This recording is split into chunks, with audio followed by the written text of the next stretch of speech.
오늘 성탄절을 맞이해서 우리가 생각할 것은 한 사람이 온다는 것, 이 주제입니다. 한 사람이 온다는 것. 올해 우리가 성탄을 보냅니다. 특별히 2022년 올해의 성탄은요, 2000년 전 예수가 탄생했던 그 시대적 상황과 오버랩되는 것 같다, 이렇게 생각이 듭니다. 이 오버랩이란 말은 영화에서 포개진다. 그러니까 앞에 화면이 있고 뒤에 화면이 따라오면서 쭉 포개지는 것을 오버랩이라고 합니다. 뭐 과거와 현재가 이렇게 화면상으로 이렇게 겹쳐지기도 하지요. 그래서 2000년 전에 예수가 탄생했던 시대, 암울했던 시대, 굉장히 힘든 그 시대와 지금 올해 22년도 대한민국뿐만 아니고 지구촌 상황들이 그렇게 녹록하지는 않다, 그렇게 생각합니다. 백성들의 얼굴에는 웃음들이 좀 사라지고 매일매일 우리가 보면 물가가 치솟고 있습니다. 젊은이들이 영끌에서 산 아파트의 대출 이자는 뭐 정신없이 올라가고, 정치는 검찰공화국이 되어서 돈이 있는 사람은 무죄가 되고 돈이 없으면 유죄가 되고, 권력이 있으면 무죄가 되고 권력이 없으면 유죄가 되는, 공정과 상식이라는 것은 쓰레기통에 버려진 지 오래되었고 공평과 정의는 하수구에 던져진 그런 모습들입니다. 교회들은 자신들의 권위에 도취되어서 돈과 물질의 금신상이 목회자와 신자들 사이를 휘젓고 다니고, 하나님이 원하시는 함께 살아가는 세상은 자본주의라는 물질의 귀신에 눌려서 자본이 인격이고 자본이 능력이고 돈의 힘이 세상 속에서 지배하고 있고, 우리는 이 속에서 살아가고 있습니다. 힘이 강하면 남의 나라도 무력으로 침공하고, 힘이 강하면 약자를 짓밟아도 되는 세상, 이것이 지금 온 지구촌의 권력자, 이 지구촌의 인간들의 주된 생각인 것 같다, 그렇게 생각합니다. 나만 안전하고 내 가족, 내 가문, 내 부류, 내 계급만 잘 살면 되고, 내 자식, 내 집안, 내 집이 우리는 사실 가장 먼저라고 생각합니다. 물론 이것은 어떻게 보면 당연하겠죠.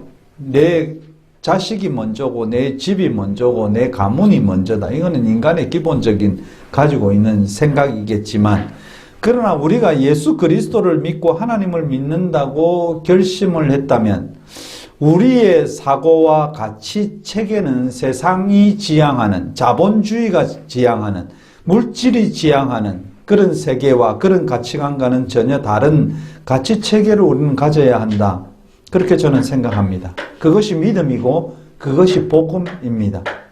기독교 복음은 사실은 끊임없이 우리를 괴롭혀 왔습니다. 복음이 우리에게 기쁨으로 다가오기도 하지만 복음은 우리를 끊임없이 괴롭힙니다. 왜냐하면 우리가 살아가는 세상에서 복음처럼, 그리스도의 말씀처럼, 하나님의 말씀처럼 사실은 살지 않기 때문입니다. 그래서 오늘 우리가 읽은 누가복음 2장 34절 35절에 예수가 오면, 시몬의 고백 중에 예수가 오면 어떤 일이 일어나는가? 이스라엘 중 많은 사람을 패하게 하거나 흥하게 하며 비방을 받는 표적이 되기 위해서 예수가 세움을 받았고, 또 칼이 내 마음을 찌르듯 하리니 이는 여러 사람의 마음의 생각을 드러내려 합니다. 그가 오면 사람 마음의 생각이 드러난대요. 그가 오면 칼로 우리의 마음을 찌르듯, 내 마음을 찌르듯 하는 일들이 발생을 한다는 말입니다. 이 말은 무슨 뜻인가? 우리는 말만 사실은 원수를 사랑합니다.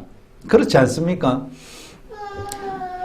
근데 예수님께서는 이런 말씀을 하시고 너도 가서 이와 같이 행하라고 말씀합니다. 그러니 그 말씀이 사실은 무시되지요. 섬김을 받으려면 섬기라고 합니다. 너도 가서 이와 같이 행하라. 근데 우리는 사실은 섬기기보다는 섬김을 받으려는 생각이 우리의 삶, 우리의 사고를 지배하고 있습니다. 이런 말씀에 우리는 우리 생각이 드러나는 것이지요. 안 되거든요.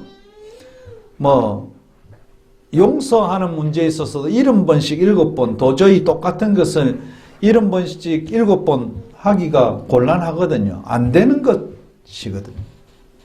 그래서 우리의 마음이 드러납니다. 바깥으로는 그렇게 할 것 같고 원수를 사랑하고 나는 섬기려 합니다. 말은 그렇게 할 수 있을지 몰라도 실제로 우리의 삶은 그렇지 않습니다. 그래서 우리에게 드러난 마음이 하나님께 들키니 예수 그리스도의 말씀에서 들키니까 우리는 혼자 살짝 기도하고 용서받은 것처럼 살고 헌금하는 것으로 죄의 값을 치렀다고 생각하고 뿌듯해하는 모습들입니다. 사실 우리는 원수를 사랑하지 않습니다. 이웃을 내 몸과 같이 사랑하지 않습니다. 나도 먹고 살기 힘든데 내가 이웃까지 챙길 수 있나? 직장에서도요, 부하 직원을 이웃이라고 우리는 생각하지 않습니다. 교회에서도 목사, 장로들, 교회 직분자들이 과연 하나님이 세상을 이처럼 사랑한 것처럼 세상 사람들을 사랑하는지 저에게도 묻고 싶고 여러분에게도 묻고 싶고 기독교 신자들에게도 묻고 싶습니다. 그러기에 2000년 전에 한 사람 예수, 사람의 아들, Son of Man, 예수 그리스도는 머리 둘 곳이 없었다. 그렇게 말씀하고 있습니다. 정현종 시인의 사람이 온다는 것, 방문객이라는 그런 시가 있습니다. 잘 알려진 시인데요. 제가 앞부분 살짝 읽어보면 사람이 온다는 건 실로 어마어마한 일이다. 그는 그의 과거와 현재와 그리고 그의 미래와 함께 오기 때문이다. 한 사람의 일생이 오기 때문이다. 이렇게 표현합니다.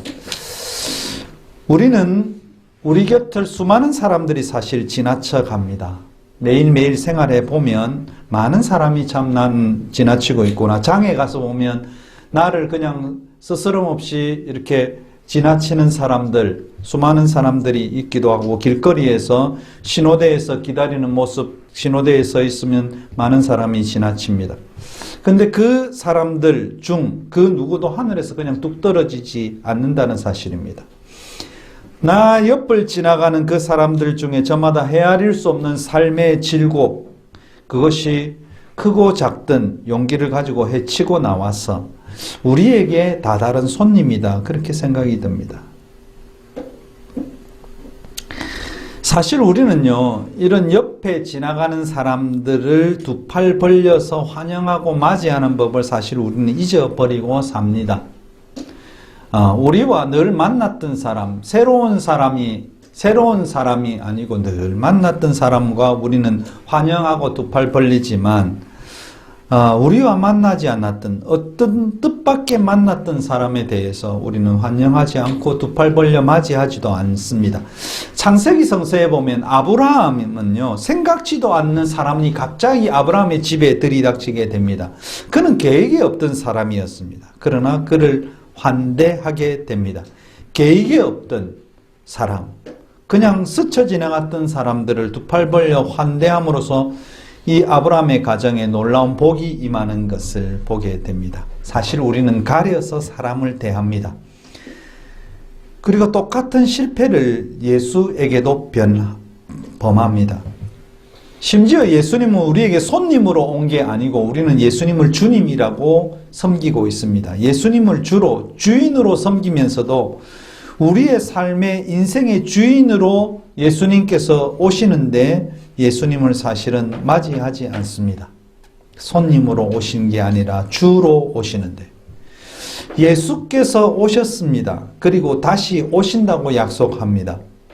예수라는 한 사람이지만 그와 함께 오는 것은 예수 한 분의 일생뿐만 아니라 산자와 죽은 자 모든 세대가 고대했던 참 생명의 빛이 예수와 함께 우리를 향해서 사실은 돌격하는 겁니다. 예수가 우리에게 왔다. 한 분이 우리에게 왔다.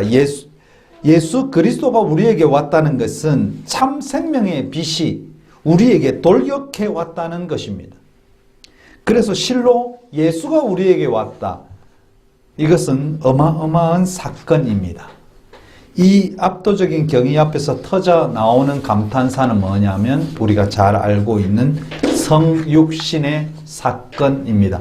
성육신은 영어로 incarnation이라 합니다. 사람이 되신 하나님, 사람을 찾아 내려오신 하나님, 스스로 사람이 되신 하나님의 사건을 가리켜서 성육신 사건, 인카네이션 사건. 그래서 성탄절은 인카네이션, 성육신의 사건입니다. 하늘을 버리시고 이 지구촌에 임하신 하나님의 사건이 성탄의 사건, 그 사람의 사건입니다. 그래서 제가 한 사람이 온다는 것은 정말 놀라운 사건입니다. 2000년 전에 한 사람이 왔습니다. 그 한 사람은 역사가들의 역사를 바꿉니다. 기원 전과 기원 후의 역사로 바꿉니다. 그 한 사람은 세상 사람들이 가지고 있던 사고의 체계를 바꿉니다. 그래서 이 예수가 오신 사건, 이 성육신 사건은 하나님을 만나는 사건입니다. 이 성육신 사건은 사실 초기 예수께서 오실 때 어디에서 일어났는가? 우리는 성탄절 사건이 어디에서 일어났다고 생각하십니까? 어떤 가정에서 한 사람이 왔다고 생각하십니까? 하나님을 만나는 사건, 성육신 사건은 가난한 곳에서 일어났다는 사실입니다. 예수님은 인구조사 때문에 예루살렘으로 가게 됩니다. 물론 예루살렘에 한꺼번에 몰려서 아기를 누울 곳이 없어서 여물통에 누워 계시게 된 것이 사실은 아닙니다. 예수님의 어머니 마리아와 요셉이 가난했기 때문입니다. 인류의 구세주라면 우리는 생각할 때에 솔로몬처럼 왕궁에 태어나서 모세처럼 왕궁에서 길러져서 좀 떵떵거렸으면 어떻겠는가? 우리는 그렇게 생각합니다. 그러나 왜 하필 예수 그리스도는 가난한 요셉의 집에서 태어났을까요?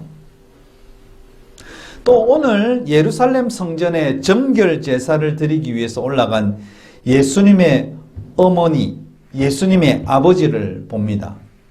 여기 24절에 예수님의 어머니와 아버지는 무엇을 드렸는가? 무엇을 드렸다고 했느냐? 산비둘기 한 쌍이나 어린 집비둘기 둘로 제사를 해요. 이것은 레위기에 있는 것인데요. 여인이 아들을 낳으면 33일이 지나면 정결하게 돼요. 딸을 낳으면 66일 후에 정결하게 됩니다. 딸을 성서는 더 귀하게 여겼나? 그렇게 생각합니다. 남자를 낳으면 33일이 지나면 성전에 가서 제물을 드리는 정결 의식을 취하게 되어 있습니다. 그런데요, 제일 먼저 나오는 것이 어린 양이에요. 어린 양을 드려라. 그 다음에 뭐라고 하느냐 하면 레위기 말씀에 12장에 나오는 말씀인데요. 어린 양을 드리기에 힘이 지나거든. 힘이 안 되거든. 그러니까 너의 집안의 재력의 수준이 양을 어린 양 잡아 바치기가 힘들면 그러면 산비둘기, 집비둘기 이 두 마리 가져다가 번제물로 드리라. 그렇게 말씀하고 있습니다. 양을 바치기에 힘이 미치지 못한 가정 형편이 누구냐? 요셉과 마리아의 집입니다. 예수가 태어나던 집안이었습니다. 예수 집안은 가난했기 때문에 구유에 계실 수밖에 없었어요. 거할 곳이 없었다는 것을 우리는 그동안 어떻게 생각했냐면 예수님이 그때 굉장히 복잡했기 때문에 그 말 구유에 있을 수밖에 없었구나. 이 구유는 여물통이에요. 밥 먹는 여물통. 그 여물통에 계실 수밖에 없는 이유는 사람들이 많이 와서 여관이 꽉 찼기 때문이라고 우리는 생각하지만 그렇지 않습니다. 예수님의 집안이 가난했으면 어떤 여관이라도 예루살렘에서 구할 수 있었을 것입니다. 그러나 그만큼 능력이 되지 않기 때문에 산비둘기, 집비둘기밖에 드릴 수 없는 집안이었기 때문에 그렇기 때문에 구유에 계실 수밖에 없었다는 것입니다. 이것은 무슨 뜻인가? 예수는 권력자 부자들 사이에 계신 것이 아니라는 것이죠. 겨울철 따뜻한 난방이 잘 되는 곳에 예수는 계시지 않고 쪽방 싸늘한 곳에 계신다는 것입니다. 성육신하신 임마누엘, 우리와 함께 하시는 하나님은 가난한 이스라엘 사람들 사이에 계신 것처럼 오늘 가난한 자의 모습으로 긍휼과 자비를 구하는 자들에게 와 계신다는 것입니다. 사랑하는 성도 여러분, 여러분 안에 또 그리고 이 세상에서 또 우리와 함께 하시는 하나님을 발견하셨나요? 성육신, 인카네이션, 성탄의 예수님 안에서 여러분 하나님을 한번 찾아보셨습니까? 예수님 성탄에 있어서 막 태어난 아기를 위해서 방 하나 내어주는 것이 가장 중요한 것 아니겠어요? 그러나 이스라엘 백성들은 그러지 않았습니다. 왜냐하면 예수님 가족 모습이 굉장히 초라했기 때문이었습니다. 예수님의 가족의 모습은 자기 집을 떠나서 여행하는 나그네의 모습입니다. 촌 갈릴리 베들레헴에서 이스라엘의 도시 예루살렘으로 올라왔으니까 얼마나 촌뜨기 모습이 가득했겠습니까? 옛날에 70년대에 시골 부산이나 대구나 이런 데서 서울 올라가면 그 촌뜨기의 모습이 그대로 보이지 않습니까? 그처럼 예수님 시대의 갈릴리는 저 떨어진 곳이었습니다. 예루살렘에서 먼 곳이었습니다. 그래서 갈릴리는 내려가는 곳이고 예루살렘은 올라가는 것입니다. 이곳을 가다 보니까 이 촌 사람들이 정말 아무것도 없는 괴제제한 모습이었다 그렇게 생각합니다. 왜냐하면 오랜 시간 걸어와야 되니까요. 또 다른 곳으로 이주한 이주민의 모습이 마리아와 요셉의 모습이었습니다. 헤롯의 박해를 받아서 이집트로 예수님을 데리고 피신하잖아요. 그때 예수님의 가정의 모습은 어떤 모습이었을까요? 난민의 모습이기도 합니다. 하나님께서 이 세상에 오실 때 가난한 사람들 속으로 사실은 숨으셨다는 것이죠. 사람들이 그 하나님을 알지 못하고 묵을 빵을 내어주지 않았고 사실은 거절했다. 하나님을 거절한 것이라 할 수 있습니다. 이 사건은 예수님께서 우리에게 마태복음 25장에 정말 잘 알려주셔요. 25장 35절 36절에 내가 줄일 때에 너희들이 먹을 것을 주었고 목마를 때 마시게 했고 나그네 때 영접하였고 헐벗을 때 옷을 입혀주었고 병들었을 때 돌아보았고 옥에 갇혔을 때 와서 보았느니라. 예수께서 말씀하실 때 예수가 계신 곳, 하나님을 발견할 수 있는 곳, 그것이 어디였는가? 이런 자리였다는 것이죠. 하나님은, 예수 그리스도는 아주 멋진 교회에 계시지 않는다는 사실입니다. 난방이 잘 되는 곳에 계시지 않는다는 것입니다. 예수님은 아주 오케스트라가 멋진 곳에 계시지 않는다는 것입니다. 줄인 곳에, 먹을 것이 없는데 목마른 곳에, 나그네들이 모여 있는 곳에, 병든 사람이 있는 곳에, 억울하게 옥에 갇힌 사람들이 있는 그곳에 예수께서 계신다는 것입니다. 성육신 사건은 예수님이 가난한 자의 삶 속에, 가난한 자들 속에 오셨다는 사실입니다. 한 사람의 사건은 가난한 사람들, 소외된 사람들 속에서 하나님을 보는 기쁨의 사건입니다. 하나님이 온다는 것, 한 사람이 온다는 것, 하나님이 사람의 모습으로 성육신 하신다는 것, Son of Man, 사람의 아들로 오신다는 사건은 가난한 사람들 속에서 하나님을 만나는 사건이라는 것입니다. 두 번째 우리가 생각할 것은 2000년 전에 사람의 아들로 이 땅에 오신 성탄의 사건을 통해 우리는 위로의 하나님을 만나게 되는 것입니다. 오늘 29절, 30절, 31, 32, 33절에 가서 보면 주제여 이제는 말씀대로 종을 평안히 놓아주시는 도다. 내 눈이 주의 구원을 보았사오니 이는 만민 앞에 예비하신 것이요 이방을 비추는 빛이요 주의 백성 이스라엘의 영광이니이다 하니. 시므온이라는 사람이 여기 나타나요. 이건 시므온의 찬송, 예수 그리스도를 안고 찬송하는 내용인데요. 이 시므온은 이스라엘의 위로를 기다렸던 사람입니다. 이 시므온의 성품은 굉장히 어렵고 경건하고 또 성령이 그 위에 계신 것인 그런 사람입니다. 성령께서 그 위에 늘 계시는 모습이 시므온에게 나타났던 사람. 이 사람이 왜 위로가 필요할까요? 우리는 성경을 읽을 때 그 시대가 어땠는가 우리가 한번 보면은요. 이스라엘이 나라의 모습을 가지고 있던 기간은 그렇게 오래되지 않습니다. 이 지금 시므온이 기다린 이 시대도 로마가 그들을 지배하고 있고 헤롯 왕이 지배하고 있던 그 시대입니다. 이스라엘 백성들은 헤롯 왕은 이스라엘의 왕이 아닙니다.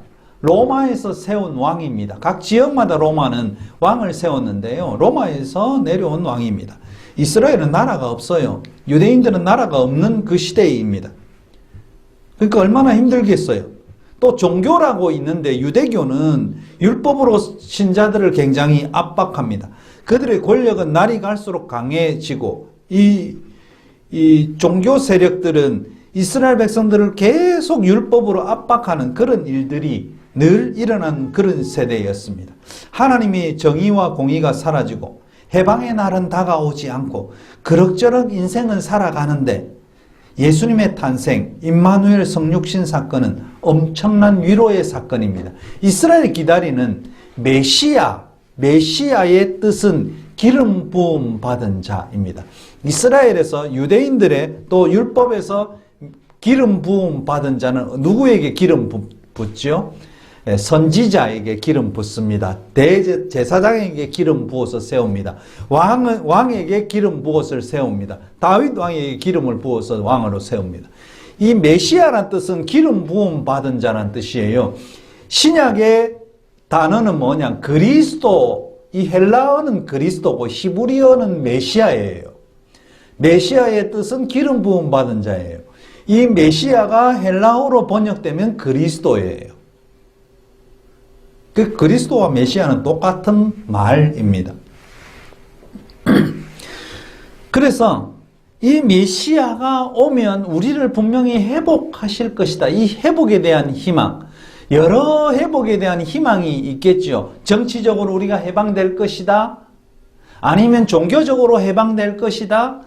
아니면 우리의 이 어려운 삶에서 해방될 것이다. 여러 의미를 가지고 그들은 메시아를 기다리고 있었습니다. 이 메시아가 오셨습니다. 그리고 이 시므온은 예수 그리스도를 볼 때에 나를 평안히 놓아주시는구나. 그동안 나의 마음을 졸이면서 살았는데 이 예수님은 나에게 위로를 주시는구나. 이 세상의 회복을, 이스라엘의 회복을 주실 분이시구나. 이 시므온의 오늘 29절에서 33절의 이 말씀은요, 이사야 40장 1절에서 5절 이 희망의 말씀과 같이 대비돼서 우리가 생각할 수 있습니다. 이사야 40장 1절에 너희의 하나님이 이르되 너희는 위로하라. 내 백성을 위로하라. 외치는 자의 소리여 이르되 너희는 광야에서 여호와의 길을 예비하라. 사막에서 우리 하나님의 대로를 평탄하게 하라. 골짜기마다 도두어지고 산마다 언덕마다 낮아지며 고르지 아니한 곳이 평탄하게 되며 험한 곳이 평지가 될 것이요 여호와의 영광이 나타나고 모든 육체가 그것을 함께 보리라. 이는 여호와 입의 말씀이니라. 그분이 오시면, 위로자 그분이 오시면 골짜기가 도두어지고 산과 언덕이 있던 것이 평지가 되고 여호와의 영광이 나타나고 모든 육체가 이것을 눈으로 보게 되는 그 역사, 그것은 이스라엘의 회복입니다. 하나님의 종들의 회복입니다. 지금 너희들이 고난과 역경 속에 있지만 이 메시아가 임하면, 예수가 임하면 어두움에 빛이 비칠 것이고 고난의 골짜기도 산도 언덕도 평지같이 되어서 하나님의 영광을 보는 역사가 일어나게 되는 것입니다. 그러기에 그분은 우리에게 위로의 주님으로 임하는 것입니다. 그래서 예수님께서 이 세상에 오셔서 말씀하실 때 수고하고 무거운 짐진 자들아 다 내게로 오라. 이사야 40장 1절의 말씀처럼 너희는 위로하라. 내 백성을 위로하라. 이 말씀과 같이 예수님께서 오셔서 다 내게로 오라. 내가 너희를 쉬게 하리라. 이렇게 말씀하셨습니다. 예수님은 어떤 분인가요? 위로의 주님은 어떤 분인가요? 이 우주의 본질인 제한 없는 사랑을 우리에게 신분과 인종과 계급과 어떤 장벽에도 구애받지 않고 베풀 수 있는 사람, 그분이 예수 그리스도입니다. 예수 그리스도의 인격, 말씀, 행동에 담겨 있는 따뜻한 혁명적인 이야기를 우리는 다 알 수 없지만 예수께서 어떤 것에도 구애받지 않고 베풀 수 있는 그 사랑, 제한 없는 사랑, 그 자체로 우리에게 오신 것처럼 우리 자신의 본질도 그렇게 할 수 있다고 우리에게 알려주신 분이십니다. 우리가 성탄을 기뻐해야 하는 이유는 우리 예수님은 우리에게 우주의 본질 그리고 그것을 창조하신 하나님의 본질이 제한 없는 사랑임을 가르쳐 주시고 우리도 그 제한 없는 사랑을 받고 사는 사람이며 우리도 역시 제한 없는 사랑을 할 수 있는 존재로 부르셨기 때문입니다. 예수님께서 이 땅에 오실 때 굳이 그렇게 어려운 시기와 힘든 장소와 그 신분을 택했다면 그분은 힘으로 우리를 위로하시는 분이 아니고 물질로 우리를 위로하는 분이 아니고 제한 없는 사랑으로 무한한 사랑으로 우리를 위로하시는 분이시란 사실입니다. 그래서 이사야 66장 13절에 어머니가 자식을 위로함 같이 내가 너희를 위로할 것인즉 너희가 예루살렘에서 위로를 받으리니 라고 말씀하십니다. 2000년 전 유대 땅 베들레헴에 탄생하신 하나님이 인간이 되신 한 사람이 이 땅에 오신 사건은 가난한 삶 속에서 하나님을 발견하는 것이요 노동자들 속에서 하나님을 발견하는 것이며 소외된 자들 속에서 하나님을 발견하는 것입니다. 그리고 힘들고 고단한 세상에서 사람을 향해 위로하시는 하나님을 발견하는 사건입니다. 우리는 고단한 한 해를 보내고 있습니다. 예수님의 탄생이 우리에게 의미하는 바를 잘 기억하고 재차 다짐하고 다시 새롭게 우리의 마음을 다스려야 할 것입니다. 성탄과 새해, 세상 속에 계신 하나님을 만나며 위로의 주님을 만나는 평화가 가득한 성탄이 되시기를 주님의 이름으로 기원합니다.